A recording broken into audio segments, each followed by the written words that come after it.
Bonjour tout le monde et bienvenue, vous êtes sur KWZ TV Lozère, votre petite chaîne 100% lozérienne, et on monte encore un peu plus. Nous étions à Oulté sur le reportage précédent et là nous sommes au village des Sagnes. Les Sagnes, ça se situe juste au-dessus d'Oulté, mais vous allez me dire où se situe Oulté. Alors quand vous arrivez, quel que soit l'endroit par lequel vous arriviez, vous prenez Saint-Julien-du-Tournel, vous traversez le village, vous prenez la sortie du village sur la droite, en direction donc de Oulté, les Sagnes. Vous passez le village d'Oulté, qui est quelques kilomètres plus loin, et puis vous continuez, et encore quelques kilomètres plus loin. Vous avez en hauteur les Sagnes, vous entendez le vent qui souffle et le mont Lozère qui est juste face à nous. Donc vous avez le mont Lozère et des rapaces aussi qui circulent juste au-dessus, juste au niveau de l'horizon là. Vous voyez, je pense que vous devez les voir. Ils sont à peu près au niveau du nez du tracteur dans le ciel gris. Voilà. Alors pourquoi on est ici au Sagnes? Alors je vais vous montrer. Il y a le rapace qui passe au-dessus. Voilà, qui est ici là. Pourquoi on est ici au Sagnes? Parce qu'on fait un peu le chemin des tourmentes. Je vous avais expliqué lors des précédents reportages, aussi bien à Aurillac qu'à Oulté, qu'il y a des clochers qui ont été construits, et c'est une particularité lozérienne. Et là, en fait, on se situe juste à côté, dans le village des Sagnes. Alors, il y a des gros toutous. J'espère qu'ils vont pas nous bouler. Et en fait, je vous disais, donc, il y a des clochers comme ça qui ont été construits, des tours, la tour des Tourmentes, parce qu'on est justement sur les flancs du mont Lozère. Et en fait, tout simplement, il se peut que quand il y a de la tourmente, que ce soit très compliqué pour à la fois les agriculteurs, même s'ils connaissent par cœur, les randonneurs, les personnes qui pourraient être perdues éventuellement comme ça sur les flancs du mont Lozère. La particularité, c'était de faire sonner ces clochers des tourmentes qui permettaient potentiellement d'aider à orienter. Alors là, je pense que je vais avoir une très mauvaise idée, parce que le clocher des tourmentes, là tout de suite, je vois qu'il y a la chaîne qui pend en dessous du clocher des tourmentes. Et qu'est-ce qu'il fait, Eric, quand il y a une chaîne sous un clocher? Eh ben, il ne peut pas s'empêcher de faire tinter la cloche. Voilà. Alors là, on a des toutous qui ont l'air fort... on va dire c'est normal, ils défendent leur maison, donc je ne vais pas m'approcher tellement plus, mais je vais quand même m'approcher de mon clocher des tourmentes. Regardez que ces maisons... il n'y a même pas de joint sur les pierres, là, c'est vraiment absolument magnifique. Alors donc, ça a été construit à peu près dans les années 1850, 1870, dans ces eaux-là. Et il y en a 5 ou 6 en Lozère, et je vous le soufflais il y a quelques instants, ce sont vraiment des particularités lozériennes. On n'en trouve a priori pas ailleurs en France, ni même dans les Alpes. Donc à confirmer, mais a priori c'est vraiment voilà, une spécificité départementale, voilà, de notre Gévaudan. Alors, regardez ces pierres et tout, là, les gars, là, ils ont fait des choses, hein, c'est vraiment taillé, sculpté, avec des formes ajustées au cordeau, hein. C'est vraiment très bien fait. Et je sais pas, il n'y a pas l'air d'y avoir du joint, à part, attendez, je vais redescendre pour vous montrer. On voit qu'il y a un peu de sable dedans, dans un interstice ici, là. Voilà, je rentre, voilà. C'est clairement Astérix, Obélix qui ont construit, même s'ils étaient en Bretagne, ceux-là, qui ont construit des choses remarquables. C'est très joli. Et en plus, vous avez vu là, c'est pas deux pierres qui sont parfaitement planes. Voilà, ils se sont servis des particularités des pierres pour refaire quelque chose de joli. Alors, voici l'objet de tous les désirs de votre serviteur. La petite poignée qui permet je vous remontre, faire tinter la cloche des tourmentes. Alors on va voir si on va s'attirer des villageois du village des Sagnes. Voilà, allez, je vous fais tinter, on y va, on tente. Je lâche un peu le micro pour le faire, parce que je tiens le micro assis. Attendez, bougez pas. Voilà, je tiens le micro d'une main. Allez, on y va. Le tout c'est que ça tombe pas. Hop, ça commence à bouger. Attendez, j'arrive. Et tiens, je vais prendre un petit peu d'élan, ça devrait pas tarder. Et là j'adore.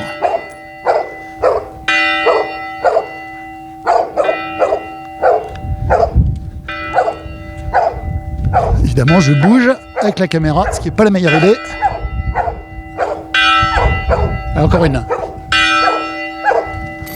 Et là, on a tout le village qui va venir. Alors, ça fait un drôle d'effet parce qu'il y a les nuages qui passent au-dessus et j'ai l'impression que je vais me prendre la cloche sur le museau. Voilà. Alors, je sais pas si on a des villageois. Est-ce que j'ai attiré les villageois avec moi? Non. Je pense que je suis pas le premier à faire sonner ce genre de cloche. Donc, c'était la cloche des tourmentes. Alors, on a le chien qui est... Ah, regardez. Voilà. Il paraît que c'est la saison en ce moment. On en trouve plein. Comme ça, qui sont... avec le renouvellement des bois. Alors, je vous explique, je vous montre un peu, parce qu'il y a Doudou, le ch'ti sibérien, Nouchk, la mascotte de KWZ. Et évidemment, dès qu'on arrive dans un village avec des toutous, ils se disent bonjour à leur façon. Voilà, donc je vous remontre un peu l'autre côté du clocher des tourmentes. Je suis désolé, j'ai pas fait la plus belle image du monde en filmant, parce que j'avais le chien qui m'aboyait dans les pieds. Et en même temps, je prenais un certain plaisir non dissimulé à jouer avec ce clocher des tourmentes. Alors voilà. Donc la sortie du village des Sagnes, là ici, donc des fermes qui sont encore un peu dans leur jus, hein, regardez. C'est presque d'époque. Voilà. Donc là ils sont en train de brûler un peu là, tous les résidus de cet hiver. Ils sont en train de préparer le printemps. Je crois que c'est un peu chez tout le monde pareil, rassembler les vieux bois morts et faire brûler un peu tout ça. Donc je retourne, on va se promener un petit peu dans le village des Sagnes avec Doudou qui arrive et Jean-Louis, mon fidèle compagnon de balade. C'est vieux ça, hein? C'est très très vieux, regardez. C'est des vieux corps de ferme, j'imagine. Un petit peu effondrés par endroits, même un peu beaucoup. Je suis toujours étonné de voir. Donc là, l'entrée était occultée. Du coup, maintenant, on a des arbres, des ronces qui ont poussé devant. Voilà, c'est toujours intéressant comme ça de regarder, d'essayer de remonter un peu l'histoire et d'essayer de comprendre un peu ce qui s'est passé ici. Je fais un peu le tour par la droite. Bon, là au-dessus c'est des briques, hein. C'est franchement... Alors voilà, ça c'est d'époque. Je ne m'attendais pas à trouver... Donc je pense qu'ils ont reconstruit un bâtiment sur ce mur qui lui par contre a sûrement beaucoup d'histoires à nous raconter. Alors, village qui doit être... j'ai pas trop regardé l'altitude, mais je suis à peu près sûr et certain qu'on est minimum à 1200 voire 1300 mètres d'altitude. Parce qu'on a le mont Lozère qui est juste derrière moi. Et là il y a un vent certain. Et le mont Lozère, je ne sais pas si je le vois, si je le verrai quand je serai un petit peu plus loin. T'as vu le bois là? C'est joli, hein? Je vous remontre. On dirait presque que c'est du plastique, mais pas du tout. Voilà. Donc je sais pas si c'est à discrétion ou si c'est de la décoration, on ne va pas y toucher. Donc le village des Sagnes.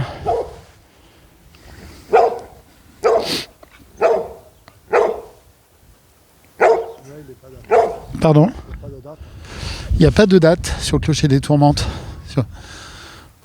Par contre, bon, il faudrait presque monter sur la cloche, hein, ce que je vous disais tout à l'heure. C'est que les cloches des clochers de toutes les cloches de France d'ailleurs ont toutes des écritures dessus. Celles-ci ne dérogent pas à la tradition.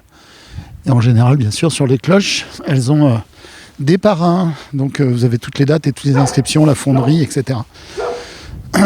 Ah oui. Alors, autre énigme. Nous étions dans un petit village avec Marlène l'autre jour. On se promenait, on se posait la question pourquoi est-ce qu'il y avait des pierres comme ça qui dépassaient des murs. Donc du coup, j'ai tenté de me renseigner un petit peu. Il y a beaucoup de littérature à ce sujet-là. Vous voyez ces pierres comme ça qui dépassent des murs. Alors il y a plusieurs théories là-dessus. Il faudrait que je gratouille encore un peu plus. Mais une des théories, enfin il y a plusieurs théories, mais une notamment c'était pour C'était le droit de gouttière, enfin la taxe à la gouttière. Je vous remontre un petit peu. En fait, quand on regarde, on s'aperçoit que le toit, au-dessus, arrive pile à fleur de ces pierres justement qui dépassent, vous voyez en bas là, au milieu de l'image. Voilà. Et comme par hasard, les toits arrivent pile à fleur. Et c'était une question d'évacuation d'eau et d'obligation des propriétaires. C'est une des raisons. Alors a priori, ça servirait plus ou moins pour s'affranchir de certaines obligations par rapport à l'évacuation de l'eau et des toits. Il y avait d'autres théories qui disaient que c'était peut-être aussi potentiellement par rapport au fait de pouvoir construire une deuxième maison à côté et pouvoir se reprendre sur ces espèces de petits pignons là comme ça qui dépassent et pour permettre d'ancrer quelque part la future construction. Je ne suis pas persuadé que ce soit ça, encore que on ne sait jamais. Ah, on profite d'un petit rayon de soleil. Voilà, depuis le village d'Essagnes qui se situe non loin du Mont Lozère. On va se promener un petit peu. Tu le sens sur la gauche là, Jean-Louis, devant? On fait quoi? Allez, comme on veut. Je vous remonte le Mont Lozère qui est juste derrière le Teuf-Teuf. Voilà, le Mont Lozère est juste là. Voilà. Autant vous dire aussi, accueilli par des chiens évidemment. Autant vous dire ici c'est tranquille. Donc un grand beau jour aux personnes qui habitent dans ce village. Donc je vous rappelle, quand vous arrivez du Blémard ou quand vous arrivez de Bagnoles-les-Bains, entre les deux vous avez Saint-Julien-du-Tournel. Vous descendez, vous traversez le village de Saint-Julien-du-Tournel. Et puis à la sortie du village sur la droite, vous prenez la direction d'Essagnes, voilà tout simplement. Et vous traverserez, avant d'arriver au Sagnes, le village d'Oulté. Tu le sens comment là à droite, Jean-Louis? Non, je sais pas. Écoutez, on se promène. L'idée c'est de découvrir. Regardez dans le jardin là. Derrière la pierre, là, il y a un arc. Voilà. Pareil, il va falloir que je me renseigne aussi. Vous voyez au-dessus des volets verts de la maison là, juste au-dessus des fenêtres, il y a des pierres mises en V. Il y a sûrement une explication rationnelle à ça, ou architecturale là. Voilà. Alors, je pars par là. On a un contre-jour.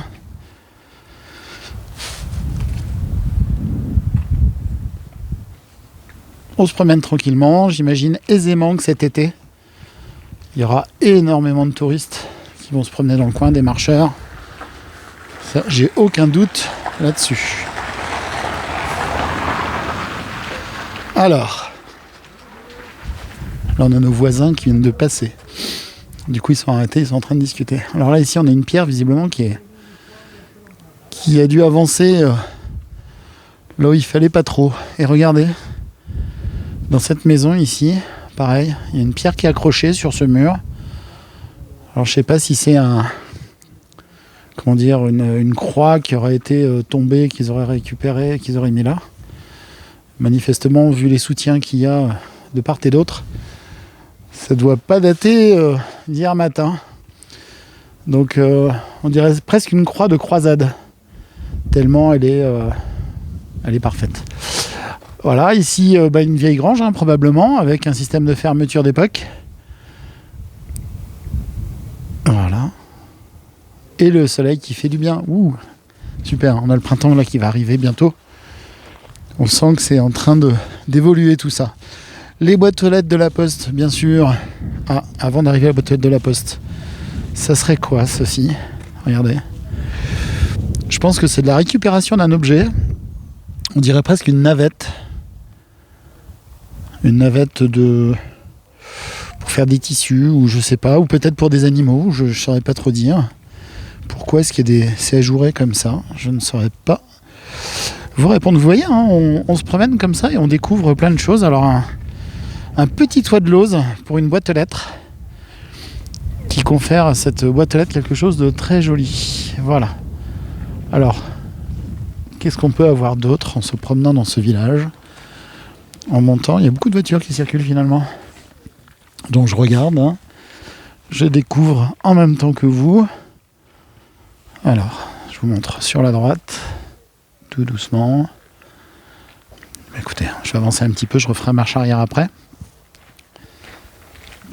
Ce petit rayon de soleil est très bénéfique. Voilà. Donc restauration à venir ici, je suppose. Des systèmes de charrues anciens dans cette petite cour. Voilà. Il y a du potentiel, comme qui dirait ici. Les Lozère est pleine de ressources. Alors ici, je pense qu'ils ont renforcé le mur qui, à mon avis, devait partir dans le sens qui va bien ou qui va pas, justement. Voilà.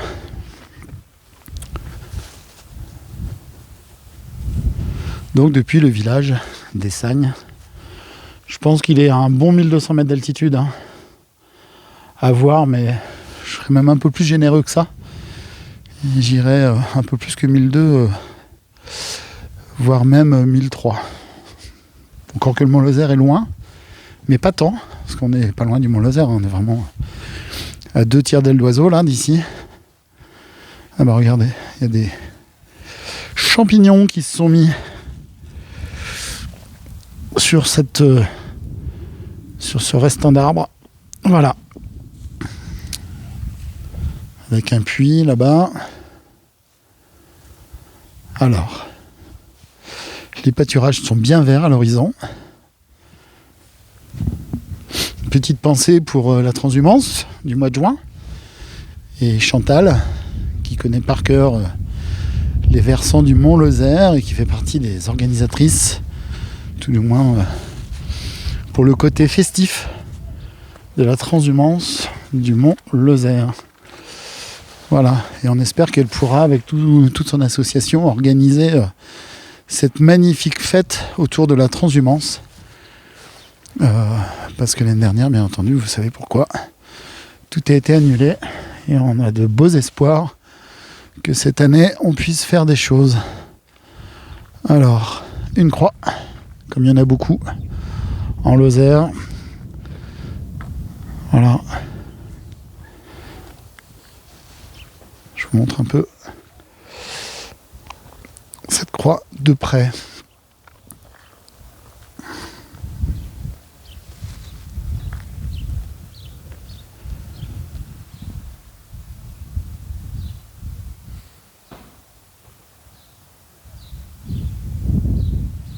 Vous entendez le vent, hein. Là, c'est en température, c'est un peu limite. On est quand même vraiment en altitude. Et du coup, nécessairement, ça souffle et ça caille sur les patounes. Voilà. Donc nous sommes dans le village de l'Essagne. On se promène tranquillou. On découvre des petits engins agricoles. C'est sympa aussi quand ça a été remis comme ça et gardé, entretenu et repeint, parce que ça fait partie de l'histoire aussi de nos agriculteurs. C'est en super bon état, hein. Ça devait être un peu moins facile qu'aujourd'hui à l'époque. Et vous allez voir le siège avec les amortisseurs. Donc ça c'est une faux, hein, j'imagine, ou un système de coupe d'herbe. J'ai pas grand mérite, manifestement. Vous avez ce qu'il faut ici. Avec les dents et la scie. Voilà. Donc, à l'époque, le système, comment on appelle ça, les systèmes pour qu'on soit bien tranquille quand on est assis, d'amortissement. Donc voilà, alors ça s'appelle comment cette machine? Une Amouroux Frères, le nom du fabricant. Amouroux Frères à Toulouse. C'est une hirondelle et c'est marqué 1122. Alors, non, à mon avis, c'est 1122, ça doit être une... C'était pour couper l'herbe, hein, ça, Jean-Louis? Vas-y, qu'est-ce que tu sais qu'est-ce que tu peux... Je sais pas, c'est marqué hirondelle et